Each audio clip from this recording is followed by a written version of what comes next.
You're listening to Saturday Morning Media. And now, back to our show.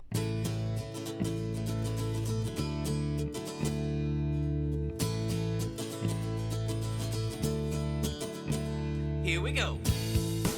Welcome once again to the Grantcast, ladies and gentlemen. My name is Grant Baciocco. It's a pleasure to have you here. Thanks for downloading. Thanks for listening. Thanks for checking everything out. I really appreciate it. I'd like to send a special thank you out to all the Saturday Morning Media Patreon patrons. I'll talk more about that at the very end of the show, but those are the fine folks who get these episodes first, as soon as they're edited, and they get them now without commercials, because I'm sure, as you've heard, we have commercials in the podcast now, because I got to make money. I'm sorry. It's just the way it is.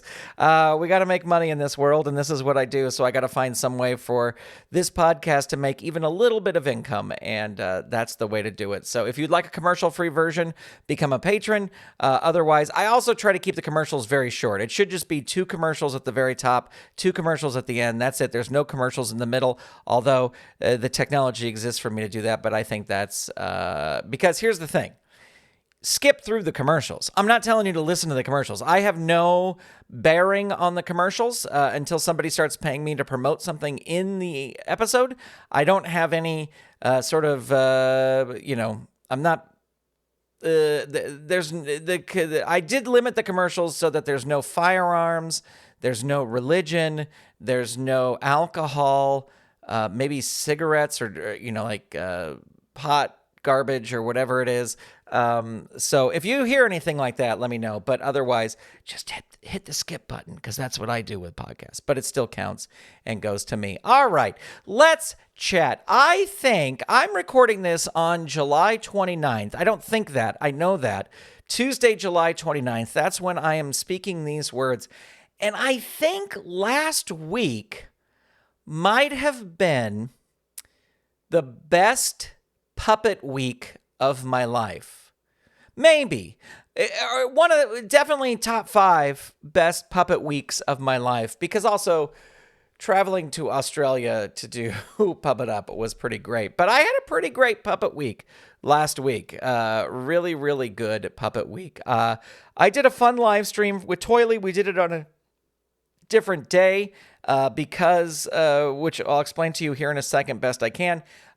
We usually do our live streams on either a Thursday or a Friday. We did it on a Wednesday because I was going to be busy Thursday and Friday of this past week, and it was just a lot of fun. And on that same day, I received from Facebook the biggest PayPal payment I have ever received in my history of doing Toily's social media videos. So, all these platforms, if you produce a lot of videos for them, or if you produce videos for them, they will pay you. And Facebook has been paying me. And in the month of, I think it was the month of June, because they pay you a month after. In the month of June, I had a lot of videos do very well on Facebook. And I'll tell you what this was, is with all these social media services, and this is especially weird on Facebook and Instagram, and Facebook owns Instagram, is if you're a content creator and you make videos and you post them, they will have these little pop-up things that pop up when you log in that says, hey, take advantage of this and you can earn some extra money.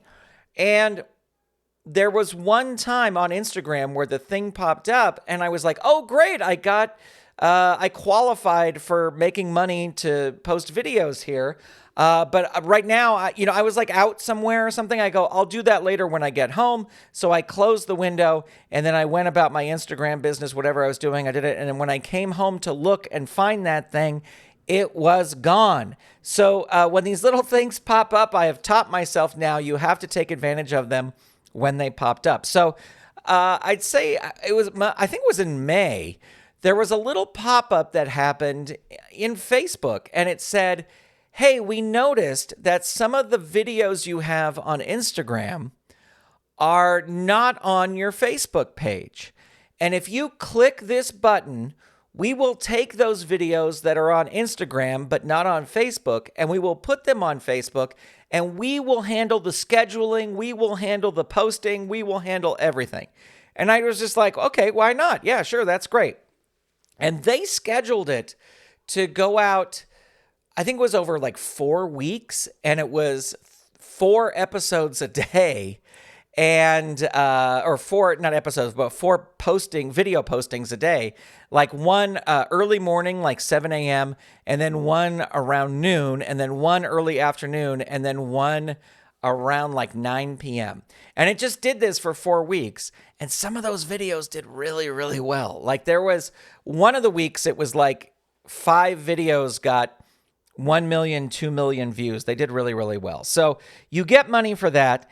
And usually the biggest checks I've received usually from Facebook is about $300, which is very nice. Listen, I'll take an extra $300 every single month. But this was a much bigger number. And it was really, really amazing. And so now I'm just like, okay, well, how do I do this every month? Because if I can do that every month, holy cow, that would be life-changing to do that every single month to get, now it wasn't like 5 digits or anything like that, but if you could make an extra $5,000 a month, that's good stuff, right? So that was really, really cool. And I also say, like, I hate Facebook. I don't like Facebook. And really just browsing Facebook now, it's just groups you don't see anything from anybody you follow or anybody you're friends with. You maybe see 1 or 2 things from 1 or 2 of your friends, and then you just see all this stuff from groups you don't follow. So I'm not a huge fan of Facebook, but I treat it now as like, oh, they're paying me. So I won't complain about it as much because they're going to send me a nice check. So that was very, very cool. I knew that was coming, but getting it last week on Wednesday was really awesome. And so I was very excited about that. So that was the start of my Great Puppet Week. Then Thursday and Friday, I worked on a puppet project that I cannot tell you anything about, except to say it was probably one of the greatest experiences ever. People were calling it historic. And I had a very, very, very, very, very small part in it.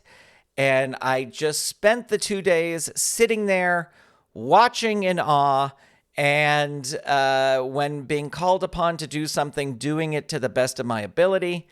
And I'm so excited to tell you what this is, but I cannot tell you what this is. But I will say, I don't think you're going to have to wait a super long time in order to hear what this is, because it was a lot of fun, and I will see if I can talk about it afterwards. I did sign an NDA, so I might have even said way too much about what this is, but it was just pretty great. And so we'll put a pin in that, and we will look forward to it later. And then Saturday and Sunday, I did 4 Puppet Up shows at the Kirk Douglas Theater with Jim Henson Company's Puppet Up Uncensored. And you know, I've talked about it before. I've talked about it many, many times here on the show, how much I love doing Puppet Up.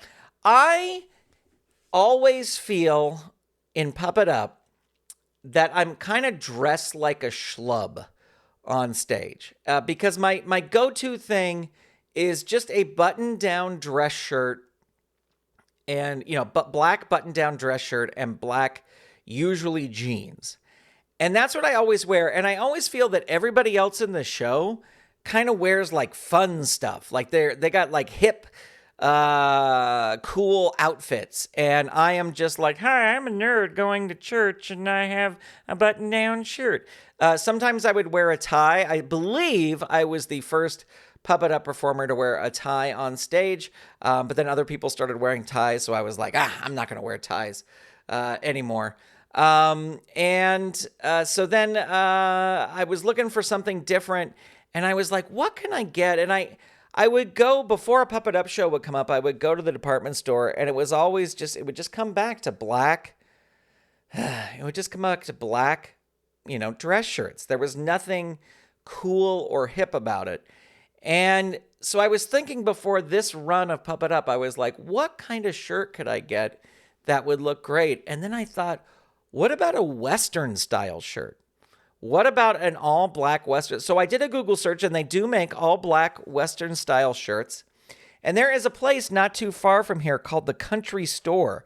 And it is a store that sells Western wear. They sell boots, they sell hats, and they sell shirts, like fun Western shirts.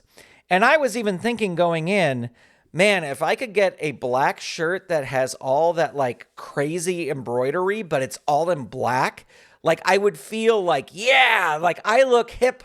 I'm never going to look hip, but that's how I would feel walking on the stage. I would feel like, yeah, this really looks great. This is my style of this.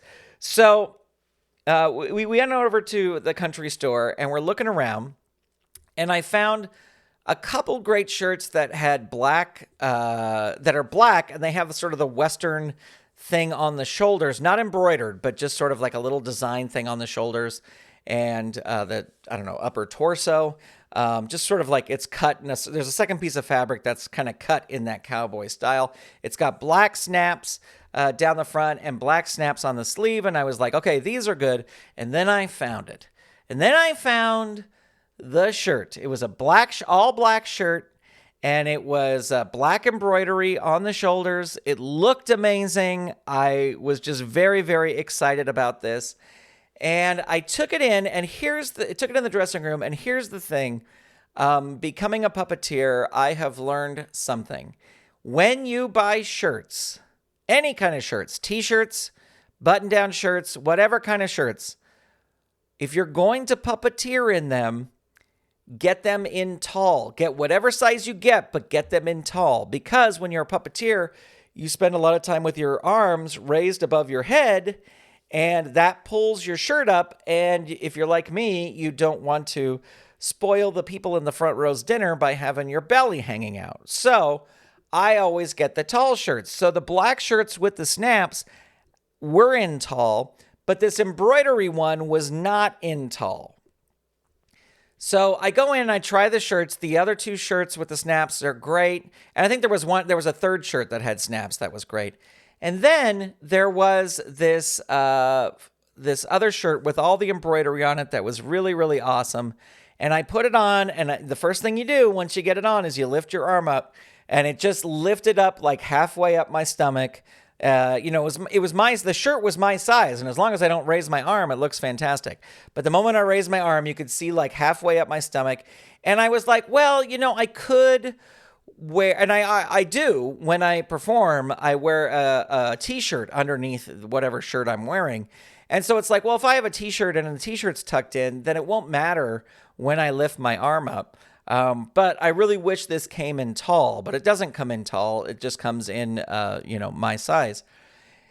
And then I looked at the price tag, and the price tag was $180. And I was like, I can't spend $180 on a shirt that is not perfect. If it would have worked, if it was in tall, I probably would have bought it. But it was not in tall, so I did not buy it. As I don't wear shirts immediately after buying them. They have to be washed or cleaned in some way, so I took them to Milton Edie's. Milton Edie's is a local in Burbank dry cleaner. They're kind of famous because their shop is pink, and they're open 365 days a year. On Fridays, they have big food trays out that you can, eat hot dogs and carrots and all this other kind of stuff from there. Carrot sticks, celery sticks. They have a whole spread. They always have cookies in there. They have popcorn. They've got coffee. So it's like, it's like a party atmosphere if you go to Milton Edie's. I've been going there for years and years and years and years. I've never had any issue with Milton Edie's. I take these shirts in there. I take I had some other dry cleaning stuff. Take it all in there. So I go in. Oh, and they dry clean the shirts. Everything is fantastic. I pick them all up. I do the first 3 Puppet Up shows, which were, I guess, 2 weeks ago now. Wednesday, Thursday, Friday of not this past week, but the week before. This all doesn't matter because you're going to be hearing this after that. I go pick up the shirts. wear them on stage. They're fantastic. And I want to wear 2 of my new shirts this past weekend, this Saturday and Sunday. So I take the shirts back in during the week. And when I go to pick them up, when they say that they're done, I'm standing there and I'm paying. And the woman who's checking me out kind of like looks at one of the shirts, and then she kind of holds the end of one of the shirts, and she's looking at it through the dry cleaning bag. And I can see that there's a little something white on the shirt, but I can't quite tell where she's looking on the shirt. So I get the shirts, I go out to the car, and I look, and the thing is, here at Milton Edie's, I don't know if they do this at all dry cleaners, but they do this at Milton Edie's. When you give them a new shirt that they've never had before, they stick a little barcode into the shirt on the inside of the shirt, just to track, and they can register that shirt as being to you. And then if it's lost, they can find out where it is and they can track it down and blah, blah, blah, blah, blah. And what I realized that this woman was looking at was they put the barcode on the outside of the shirt instead of the inside. Now, the thing with these black shirts are they're supposed to be black because you're with no white on them, because you're puppeteering them, and you want to blend into the black background. You don't want to be seen. And if you have a big white thing on your shirt, that's not good. It defeats the purpose of getting a black shirt. So I go back in to the same woman and I go, yeah, they put the barcode on the outside of the shirt. And she goes, yeah, I saw that. I thought that was really strange. And I was like, well, then why? You were just going to let me take this? Like, I didn't, because I didn't see what it was until I got out to the car. So she goes, well, we can try to, you want us to try to remove it? And I go, yeah, I want you to try to remove it. So she takes it back, and I'm standing there, and I'm not mad or anything. I try not to be one of those customers that's standing there yelling at everybody. So I'm just standing there, and I wasn't even so, except that it's a brand new shirt. But so she comes back and she goes, okay, they were able to get the barcode off, but as you can see, it left like a residue, because the glue or whatever it is has to withstand the dry cleaning process, right? Because your barcode stays on the entire time. And so anyway, she goes, do you want us to try to remove that? And I go, yeah, I want you to try to remove it. I just didn't understand why this lady was, really just waiting for me to say something, or just thought I was going to accept it. So they do the dry cleaning again. My wife went by to pick it up, and she messages me and she goes, the stain is not out. It's still there. The residue is still there. But she had gone in there after hours, because that's the other thing. Milton Edie's is open 24 hours. And she had gone in there after hours, and they said, oh, the manager is not here, or the supervisor, or whoever. So I don't have power to do that. But yeah, if you have to talk to the thing. So anyway, I go in yesterday, and I said, I need to speak to a supervisor. I'm trying to remain I was calm, but I'm trying to appear even more calm than I am, because I don't want them to think that I'm an irate customer. I just want this fixed. That's it. So the guy comes over, and I tell him the whole story, and then he was like, oh, okay, all right, well, we can try to dye it and see if that fixes it. And I was like, okay. And really, those shirts were $48. And I'm just thinking, by this point, with all the work that they've done on it already, it's like, just give me the $48 so I can go buy a new shirt. I don't know why. This is, I'll have to come back here. But he was very nice, and he kept apologizing. I was like, no, it's okay. I go, I've come here many, many times. This is the first time anything like this has ever happened. So I trust you. It's really no big deal. Oh, I'm so sorry. I'm so sorry. So we'll see what happens today. That is not part of the best Puppet Up week ever, but it was part of the week, but that's not what made this a great Puppet week. The Puppet Up shows were fantastic. We are very, very hopeful that these shows that we just did will lead to more shows. I feel that I had some of the best Puppet Up shows I've ever had in some of these shows, because I can just think of several moments. I tried a couple new structures, and they went very well. So I'm very excited to continue on, and hopefully we'll have more Puppet Up shows in the future. One thing we always have talked about for a long time in Puppet Up is we were going to get like tour jackets, like that on the back it said Puppet Up Uncensored, like the logo, and they would be tour jackets.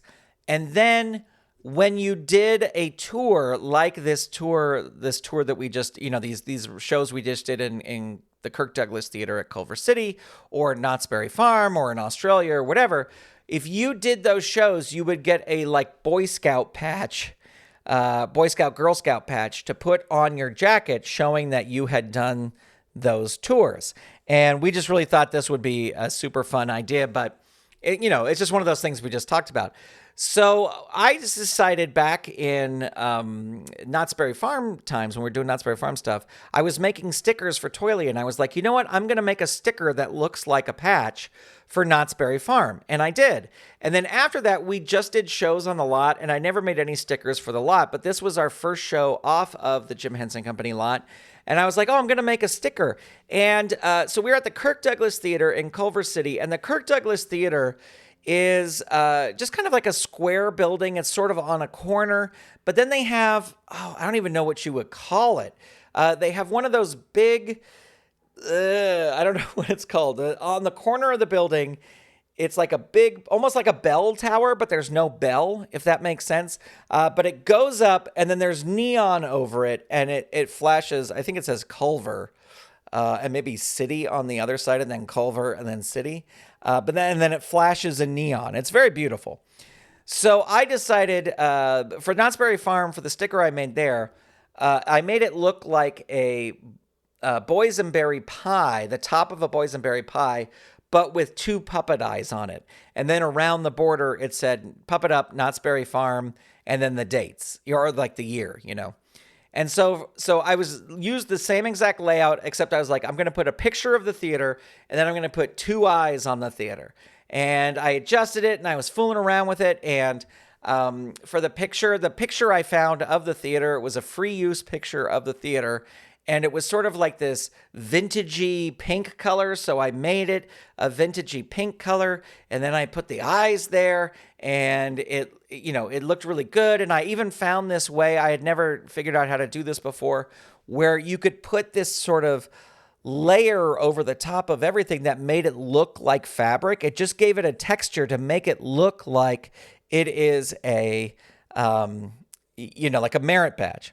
And so I get it all done, and I wanted the stickers to arrive before the show opened. So I ordered the stickers, and then I sent a text message to Patrick, and I just said, hey, I made these stickers, and I'm super excited about them. And he wrote back, and he goes, well, it doesn't look too much like a penis. And I realized that where I put the eyes, and then this, whatever this thing is called, the bell tower at the top of the thing, it's like, oh, yeah, this looks like a penis, and the picture is pink, which doesn't help drive home the fact that this looks exactly like a penis. And I just remember the first show I gave one of the stickers to Bill Beretta, and Bill Beretta goes, why are you giving me a sticker that looks like a penis? And I was like, I know, I apologize. So, yeah. And I had already ordered 50 stickers, so I was like, well, I can't, they're already on their way, so what can I do? So there you go, ladies and gentlemen. That's it. But it was a great week. It was a really, really fun week. The Puppet Up shows were fantastic. The Toily stuff was just great. I just got to find a way how to post 4 videos a week, which just to me sounds absolutely impossible to do. But I don't know. I'll figure out something. And then the secret project, which I'll be shouting from the mountaintops once I'm able to shout from the mountaintops. It was a fantastic week. And then when I do, you'll go, oh, yeah, that was a good week. So that's going to do it for this episode of the Grant Cast. I appreciate you listening. Thank you so much for being here. We'll be back with you soon with another episode, and I hope you are well. This episode of the Grantcast was made possible by the Saturday Morning Media Patreon patrons who've gone to patreon.com/Saturday Morning Media and set up a pledge for as little as $1 a month. Patrons at the behind-the-scenes level and above get access to a video of the recording of these episodes, and all of our patrons get these episodes early and commercial-free. Big shout out to all of our patrons, and a special shout out to our patron producers, Eve Cunning, Kathy Crawford, Tony Urbano, Brandy, David Akers, Jeff Toro, Lee Thompson, Paul, Ricky Chavez, and Scott Armstrong. If you'd like to become a patron and receive commercial-free episodes of the Grantcast before they are released, visit patreon.com/Saturday Morning Media and set up your monthly pledge today. And thank you for your support. This episode of the Grantcast is copyright 2025 Saturday Morning Media, Grant Baciocco, executive producer, all rights reserved. www.saturdaymorningmedia.com. You've been listening to Saturday Morning Media. Stay tuned. We'll be right back.